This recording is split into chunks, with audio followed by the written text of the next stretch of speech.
Supreme court کے justice منصور علی شاہ کا ایک اور خط ججز کی تعیناتی اور آئینی بینچز کی تشکیل سے متعلق اہم نکات پر تحفظات کا اظہار کیا۔ سیکرٹری جوڈیشل کمیشن کے نام خط میں کہا کہ رولز میں آئینی بینچ کے لیے ججز کی تعیناتی کا میکینزم ہونا چاہیے۔ آئینی بینچ میں کتنے ججز ہوں گے اس کا میکینزم بتانا بھی ضروری ہے۔ جسٹس منصور علی شاہ نے کہا کہ کمیشن بغیر پیمانہ طے کیے سپریم کورٹ اور سندھ ہائی کورٹ میں آئینی بینچ تشکیل دے چکا ہے۔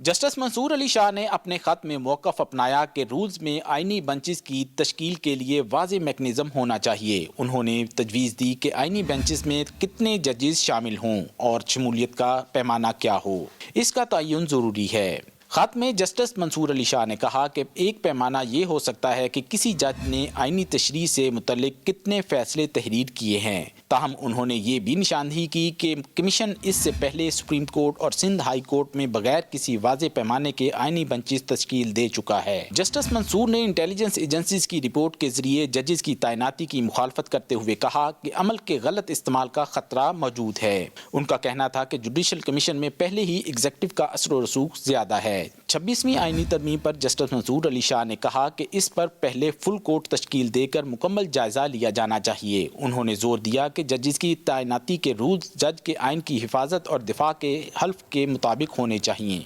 جسٹس منصور علی شاہ نے اپنے خط میں موقف اپنایا کہ رولز میں آئینی بنچز کی تشکیل کے لیے واضح میکینزم ہونا چاہیے۔ انہوں نے تجویز دی کہ آئینی بنچز میں کتنے ججز شامل ہوں اور شمولیت کا پیمانہ کیا ہو، اس کا تعین ضروری ہے۔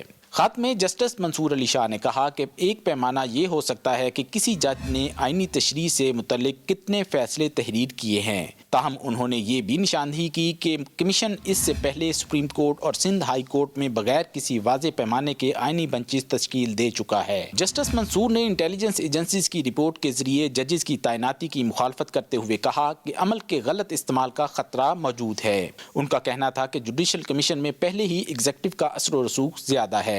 26ویں آئینی ترمیم پر جسٹس منصور علی شاہ نے کہا کہ اس پر پہلے فل کورٹ تشکیل دے کر مکمل جائزہ لیا جانا چاہیے۔ انہوں نے زور دیا کہ ججز کی تعیناتی کے رولز جج کے آئین کی حفاظت اور دفاع کے حلف کے مطابق ہونے چاہیے۔